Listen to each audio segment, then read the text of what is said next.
नमस्कार, दर्श न्यूज देख रहे हैं आप। दिन भर की टॉप खबरों के साथ मैं रितेश शर्मा हाजिर हूं आपके साथ। खबरों की तरफ विस्तार से बढ़ेंगे, लेकिन सबसे पहले एक नजर हेडलाइंस पर। अमित शाह से मिले राज ठाकरे, एनडीए में शामिल होने की अटकलें। बीजेपी ने नाराज कुशवाहा को मनाया, तावड़े ने सब कुछ कर दिया सेट। हेमंत सोरेन की भाभी सीता सोरेन बीजेपी में शामिल।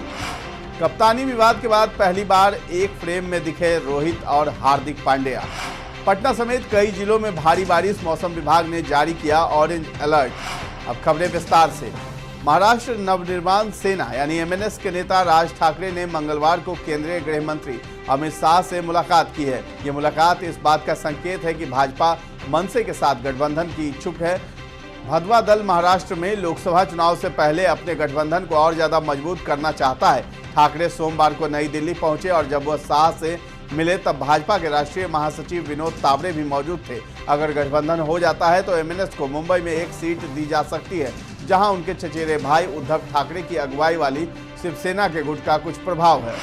लोकसभा चुनाव को लेकर एनडीए में सीटों के बंटवारे के बाद रूठने मनाने का सिलसिला जारी है। एक तरफ जहां लोकसभा की एक भी सीट नहीं मिलने से नाराज पशुपति पारस ने केंद्रीय कैबिनेट से इस्तीफा दे दिया, तो वहीं एक सीट मिलने से उपेंद्र कुशवाहा की नाराजगी की खबरें भी सामने आ रही थी। लेकिन अब बीजेपी ने आखिरकार नाराज कुशवाहा को मना लिया है। सियासी गलियारे में इस बात की चर्चा है कि बीजेपी ने बिहार में एमएलसी की एक सीट और साथ ही बिहार कैबिनेट में मंत्री पद कुशवाहा को देने का वादा किया है और कहा जा रहा है कि इसी डील पर उपेंद्र कुशवाहा मान गए हैं। बिहार में सीट बंटवारे को लेकर नाराज चल रहे केंद्रीय मंत्री और लोक जनशक्ति पार्टी प्रमुख पशुपति कुमार पारस आज केंद्रीय मंत्री पद से इस्तीफा दे दिया है। इसके साथ ही पारस ने एनडीए से अपना नाता तोड़ दिया है। साथ ही आज पटना लौटते ही मीडिया के सामने पशुपति पारस ने चुप्पी साध ली और लालू यादव से मुलाकात करने उनके आवास चले गए।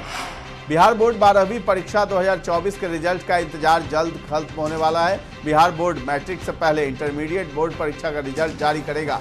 रिजल्ट तैयार करने की प्रक्रिया शुरू हो चुकी है। बिहार बोर्ड के अधिकारी की ओर से मिली ताजा जानकारी के अनुसार 21 या 22 मार्च को 12वीं का रिजल्ट आएगा।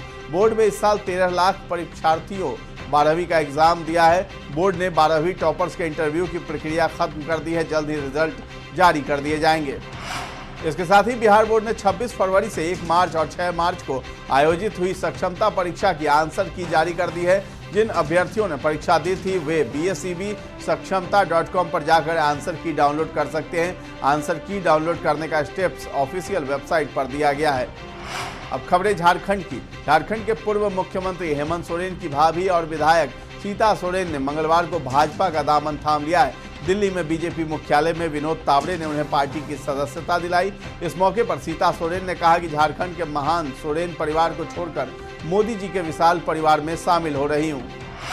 रांची झारखंड की नई गृह सचिव वंदना डाडेल बनाई गई हैं। इसकी अधिसूचना जारी कर दी गई है।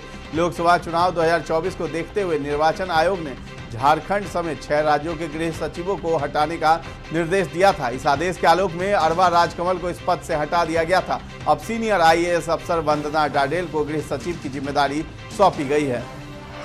अब खबर खेल जगत की। भारत में 22 मार्च से इंडियन प्रीमियर लीग का 17वां सीजन शुरू होने वाला है। चेन्नई सुपर किंग्स और आरसीबी के बीच सीजन का पहला मुकाबला खेला जाएगा। सभी फ्रेंचाइजियों ने आईपीएल 2024 के लिए अभ्यास करना भी शुरू कर दिया है। तकरीबन हर टीम ने अपनी जर्सी भी लॉन्च कर दी है। बता दें कि अब एमआई ने सीजन शुरू होने से पहले एक नया सॉन्ग रिलीज किया है, जिसमें रोहित और हार्दिक एक साथ नजर आ रहे हैं। इस वीडियो में रोहित शर्मा, हार्दिक पांड्या, ईशान किशन, सूर्य कुमार यादव समेत कई खिलाड़ी हैं। वीडियो के एंड में सभी एमआई के खिलाड़ी एक साथ दिखते हैं, जिसमें रोहित और हार्दिक एक साथ एक सोफे पर बैठे तो होते हैं, लेकिन दोनों सोफे के कोने में बैठे हैं। दोनों प्लेयर के बीच दूरी साफ दिख रही है।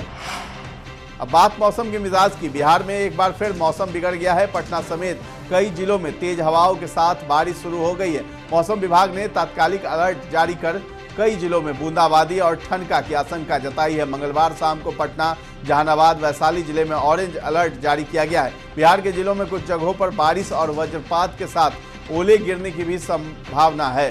लोगों से खराब मौसम में सावधानी बरतने के लिए कहा गया है। बुधवार को पटना, वैशाली, समस्तीपुर, नालंदा, शेखपुरा, नवादा, जमुई, लखीसराय और बेगूसराय जिले में ओलावृष्टि की चेतावनी जारी की गई है। इससे किसानों की चिंता भी बढ़ गई है। तो ये थी बिहार, झारखंड समेत देश दुनिया की तमाम खबरें। इसी तरह की खबरों से अपडेट रहने के लिए आप हमारे चैनल पर बने रहें और सब्सक्राइब कर लें। और अगर ये वीडियो आप फेसबुक पर देख रहे हैं तो हमारे पेज को लाइक और फॉलो करना न भूलें। धन्यवाद।